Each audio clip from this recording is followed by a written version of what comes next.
m'avait prévenu de ta visite, Tristan l'Hermite. Eh bien, que faut-il faire pour te rendre service? Moi, Féro, duc d'Égypte, chef de cette tribu, je tiendrai parole si tu respectes la tienne. Messire le duc, es-tu satisfait du grand chambellan de notre roi, Georges de la Trémouille? Nous sommes arrivés en Boise, maigres et mourant de faim. Mais nous aurions dû mourir, plutôt que de tomber sous la coupe de ce chien de l'enfer. Je te vois dans d'excellentes dispositions. Tant mieux. Des deux femmes qui sont venues avec moi, l'une est de ta race, l'autre est une noble dame, dont la Trémouille a fait assassiner l'époux pour s'emparer de ses biens. Tchalai? Oui, Tchalai. Il a fait tuer une Marie, il ne l'a pas prise elle. C'est étonnant. Il aime les femmes. Celle-ci est très belle. Elle lui a échappé, habilement. À présent, elle veut s'approcher de lui, au contraire. Pourquoi? C'est son affaire. C'est pas moi qui irai l'offrir au grand chambellan. Il est si méfiant, paraît-il, qu'il n'accepte aucun présent de personne. Et quand il veut quelque chose ou quelqu'un, il se sert lui-même. Nous savons cela. Tout ce que je te demande, c'est de garder Tchalai parmi les tiens. On dit que la Trémouille vient parfois chercher des danseuses chez toi pour ses plaisirs. C'est vrai. Alors qu'il est deux de nos plus belles filles sont au château depuis 8 jours avec 3 musiciens. Et Dieu sait quand il nous les renverra. Eh bien, la prochaine fois qu'il viendra se fournir ici, fais en sorte que Tchalai tombe sous ses yeux. Voilà tout ce que je te demande. S'il la voit, il la prendra. Je devrais y aller moi et l'égorger de ma main. Tu as une apparence qui se remarque un peu trop, messire duc. Je doute qu'on te laisse approcher seulement de la porte du château. Tu as raison. Je suis prêt à faire ce que tu me demandes. C'est bien. Voici donc la somme convenue.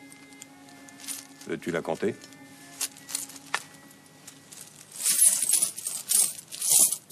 Je ne doute jamais de la parole d'un hôte. Seulement, personne ne m'a jamais trompé sans le payer de sa vie. Prends garde.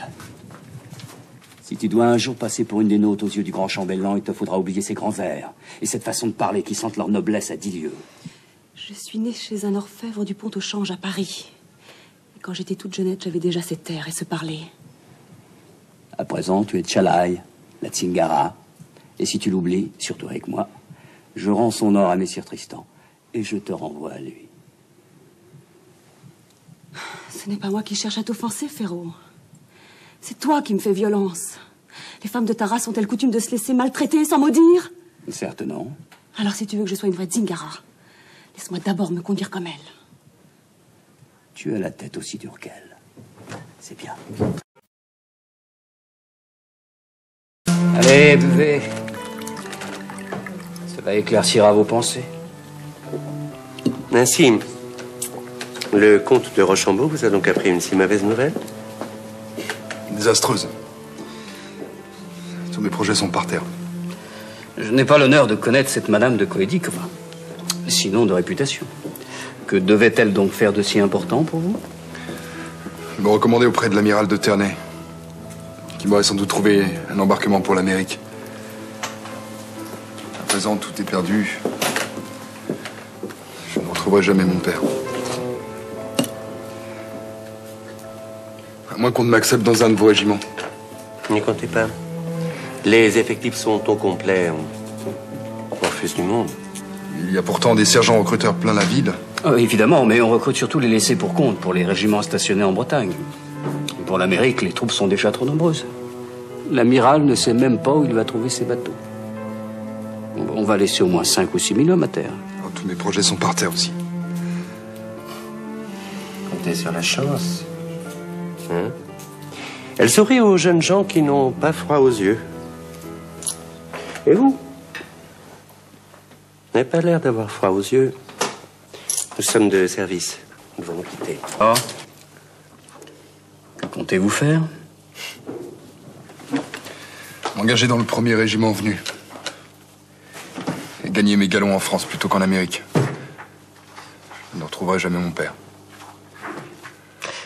Si vous m'en croyez, vous ne prendrez pas de décision avant demain midi.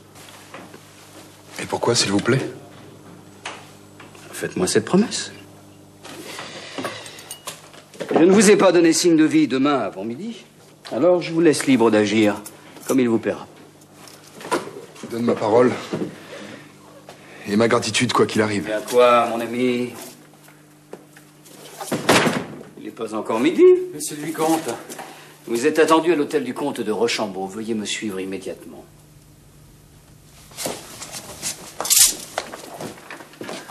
Bonne chance, monsieur Goëlo.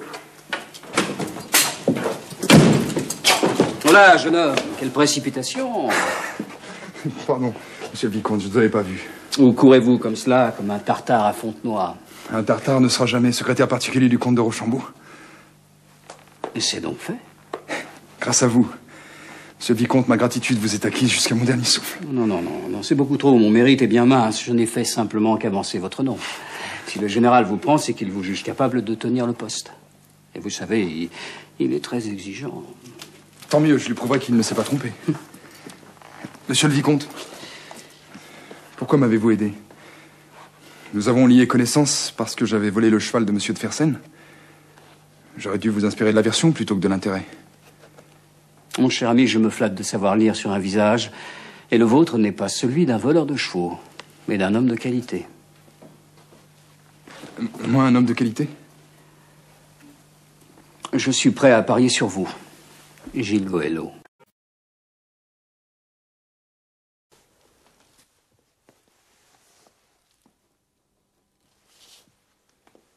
Donna Fiora Beltrami. En effet. Vous me voyez confuse, messire. On me dit que je suis l'objet de votre visite et que le roi vous envoie. C'est la pure vérité, le roi veut vous voir, Madonna. Et je suis chargé de vous ramener à lui. C'est pour le moins surprenant. Qui suis-je pour qu'un si grand prince se soucie de moi? La modestie est une vertu qui convient surtout aux laides. Et avec une telle beauté, c'est au moins du temps perdu, au pire de l'hypocrisie. Notre sire a gardé le meilleur souvenir de feu votre père, et qu'il veuille vous voir n'a rien d'extraordinaire. D'autant plus que vous n'êtes pas le seul but de ma visite à Paris. Je comprends mieux. Il n'y a donc aucune raison de nous presser. Vous restez sans doute quelques jours? Quelques jours. Nous partirons après-demain, dès l'ouverture des portes. Le roi est toujours à Compiègne? Non, il est près de Senlis, à l'abbaye de la Victoire. Il s'est approché de Paris? Qu'est-ce que cela veut dire, que le danger se rapproche? Oh non, bien au contraire. Les choses n'ont pas tellement l'air de s'arranger entre le téméraire et l'anglais, après l'échec qu'ils ont essuyé devant Saint-Quentin.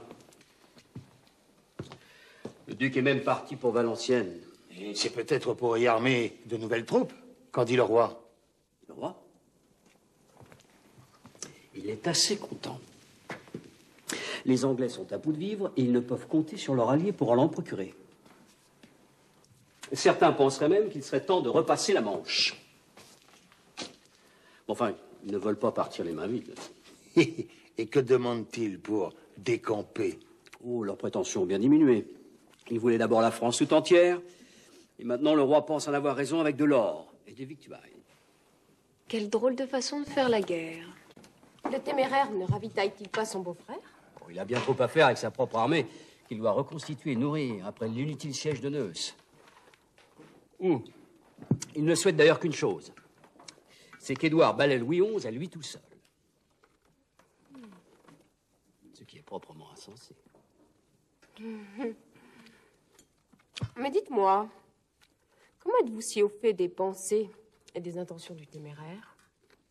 C'est que je le connais bien, Donna Fiora. Je suis flamand. Mon père, Collard de Comines, était souverain bailli de Flandre et chevalier de la Toison d'Or. J'ai été élevé à la cour. Le duc Philippe était mon parrain. J'ai même été le chambellan du téméraire. Mais très tôt, j'ai su qu'aucune entente ne serait possible entre moi et un maître incapable d'entendre un conseil de sagesse ou de modération. Vous êtes brouillé? Brouillé. Je n'ai guère reçu de lui que des critiques acerbes et des rebuffades. Et pendant ce temps-là, je voyais se développer une politique impitoyable, démentielle. Tout ce qui s'oppose à sa folle ambition doit périr. De quoi n'a pas rêvé le duc Charles?